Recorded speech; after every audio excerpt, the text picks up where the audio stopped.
Why is click to cancel a big deal? Two big things. I've got a supplement and needs to have on it a way for them to cancel, even though there's no members area or anything like that. Correct. And it can't be buried. No, I like having it as a tab. If it's only subscription, we can get into where you put that. But if you're selling straight sale and subscription, I like marketers are not going to like that.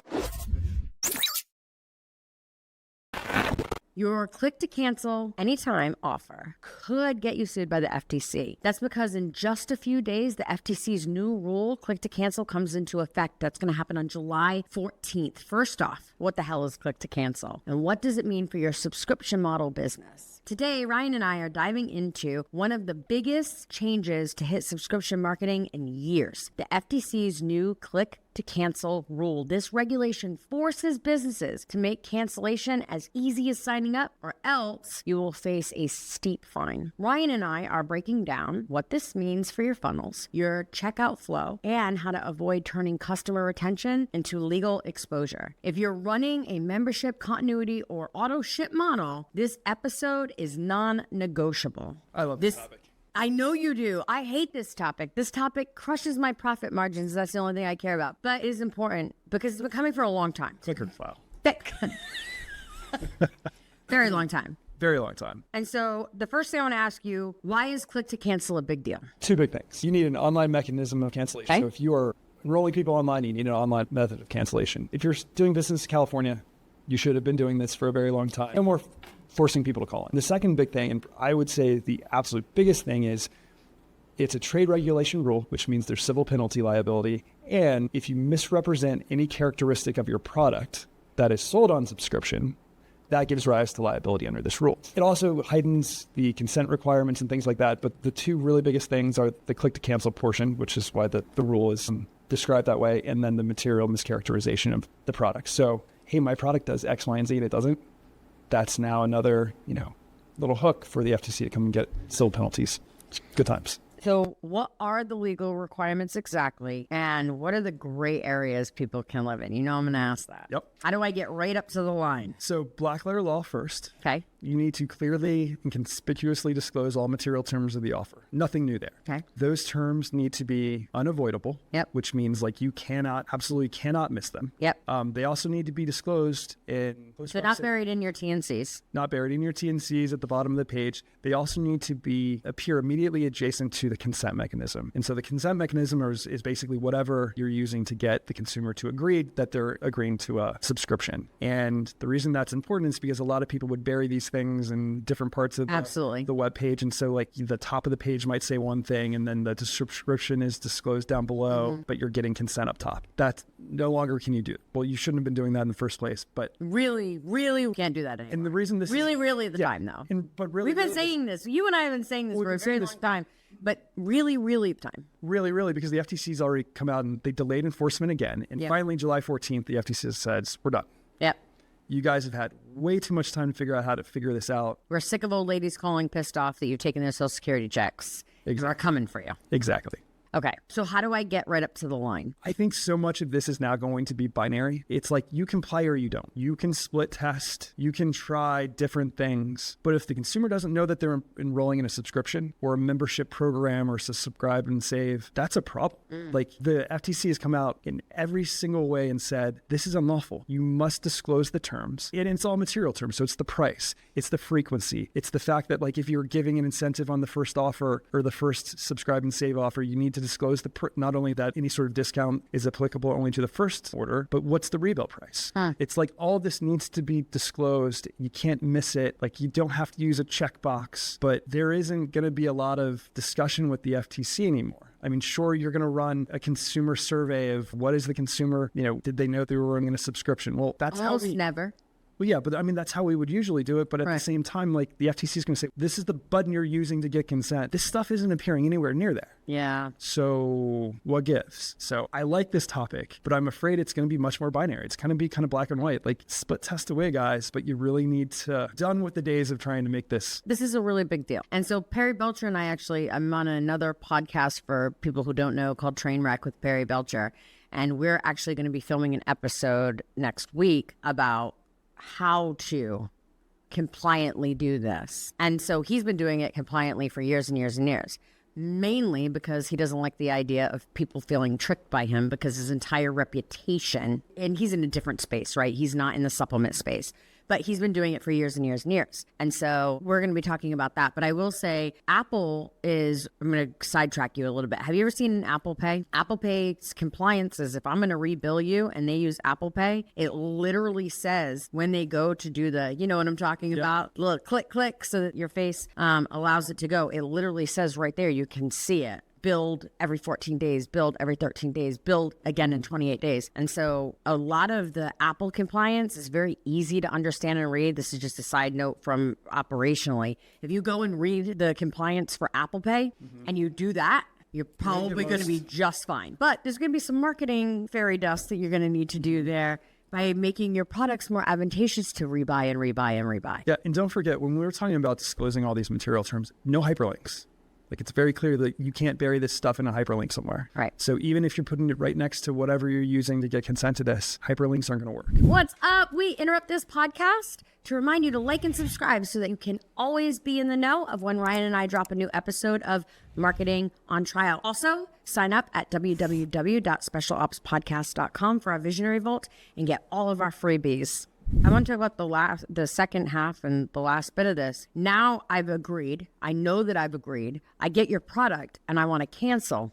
It can no longer be. I remember one of the best guarantees. This is years and years and years and years and years ago. One of the best guarantees I ever saw was by a guy named Justin Goff, copywriter in Austin. I don't want to call him a copywriter. He's a business owner. He's a consultant. Like, he's a brilliant marketer. And he had this guarantee, which was, if you'd like your money back, I want to give you your money back. Write me a letter. Mail it in and I'll give you your money back. No fucking way. Is anybody going to write a letter? No way. And so what a brilliant guarantee, because it's like, no questions asked. You write me a letter and I'm giving you your money back. No one's taking the time to write a letter. Never. I mean, obviously that would never work now. We couldn't do that because of compliance now, but it was absolutely brilliant. Those days are over. I can't even tell customers to call in. What are my regulations? I can't even make it so that they have to write in. What do I need to do to make it so that people can cancel? So anybody that's been doing business in California should be doing this already. They're not. So let's explain. No one is. So let's explain it.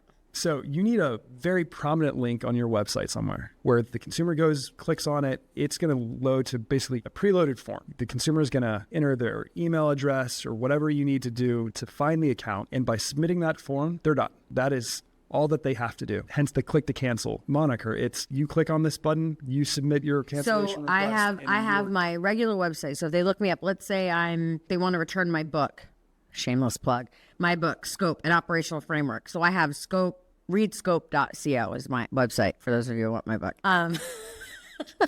Marketer at heart. But if they want to, well, that's not really a thing because it's not continuity. But okay, it's a supplement. It's a supplement. I've got a supplement. And all it has to be is, let's say it's Greenleaf Nutrition. So greenleafnutrition.com needs to have on it a way for them to cancel, even though there's no members area or anything like that. So there has to be a tab somewhere on Greenleaf Nutrition that says, cancel your subscription here. Correct. And it can't be buried. Let's talk about that. No, I like having it as a tab. Like, I mean, if you are running a subscription business, if it's only subscription, we can get into where you put that. But if you're selling straight sale and subscription, I like having it at the top. Okay. Because it's very, very easy to find. Okay. Marketers are not going to like that. They're going to want it at the bottom. Most people are going to put it at the bottom. What is very important, though, is like it's not in like gray on gray text or very, very small. It needs to be next to everything else. Some websites will just have like a legal kind of heading and it'll have like your cancellation, something. Manage my subscription. Right. Oh, manage my subscription. Yeah. That's a brilliant one right at the top. Manage my subscription. Yeah. And I don't like, some brands will say this is my subscription policy, or this will be something other than like, it's very clear this is where you go to cancel. Right. Like, it needs to be apparent. It needs to be unavoidable. Like, just make it easy for the consumers. I think we've told clients Said this. the lawyer.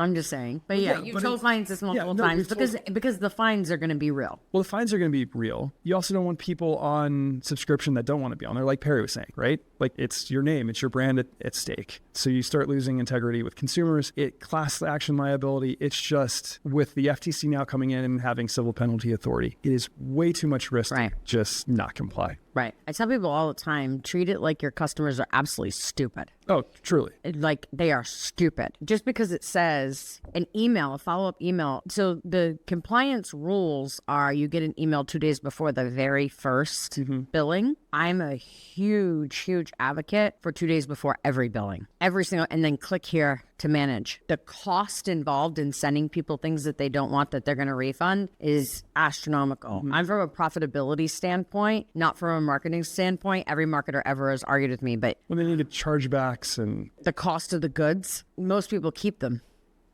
Right. So if you're running any kind of recurring revenue model, this episode just saved your business. Ryan and I put together a click to cancel compliance checklist to make sure you're ready for July 14th. Download it at specialopspodcast.com. Stay compliant, stay profitable. See you next time. You just watched this whole thing on click to cancel, but from the time that we filmed it to the time that you're watching it, things change. So we need to make updates. We still want to put it out there because it's really good information and you should be doing all that shit anyway. But there are some changes and Ryan's going to update us. So Ryan? So, 8th Circuit came out and said, rules not enforceable, FTC failed to follow rulemaking procedures, back to the drawing board. So everything we just said? Not so much. But? So, FTC's rule is not going into effect. So the prohibition on no misrepresentations of your product, that's out at the federal level. Problem is, California, as of July 1st of this year, basically verbatim click to cancel. So still need to have an online method of cancellation, needs to be simple and easy to find. Can't misrepresent your products. Still an open question on whether or not that misrepresenting a material characteristic of the product as opposed to the subscription or the billing feature is going to be an issue. But yeah. So the rules haven't changed. The regulatory body technically did. Exactly. Yeah. Exactly. So still in the same place. Be truthful with your billing disclosures. Get consent to it. Oh, Ryan, you're such a conversion killer. I mean... You never let us lie. I mean, I don't like stealing people's money. Oh, such a goody two-shoes. I'm just kidding. But, I mean, otherwise you guys... The update is that there's an update. They're making you think that you don't need to, but you need to. Yeah, I mean, so if you sell into California, you still got to comply with the same thing. Yeah. So... And probably they're going to switch a few things around to make this back a thing anyway, so go ahead and just get compliant. Yeah, I mean, given that we have a new administration, there has been some pushback on whether or not the FTC had the authority in the first place. Is the FTC going to go back through the full rulemaking procedure? I don't know. But California is going to make you do it anyway, and a lot of AGs are going to follow suit. Exactly. General. And you still have ROSCA out there, which is the federal statute that governs a lot of this. So while it looks like you don't need to comply, you still need to comply. Don't steal people's money. Don't steal people's money. We don't like thieves anyway. Don't listen to our show if you're stealing. We don't like you. But you can like and subscribe. Ryan, thank you so much. Thank you. All the other stuff still applies here. We just wanted to interrupt that so that you knew. Thank you so much. Thanks.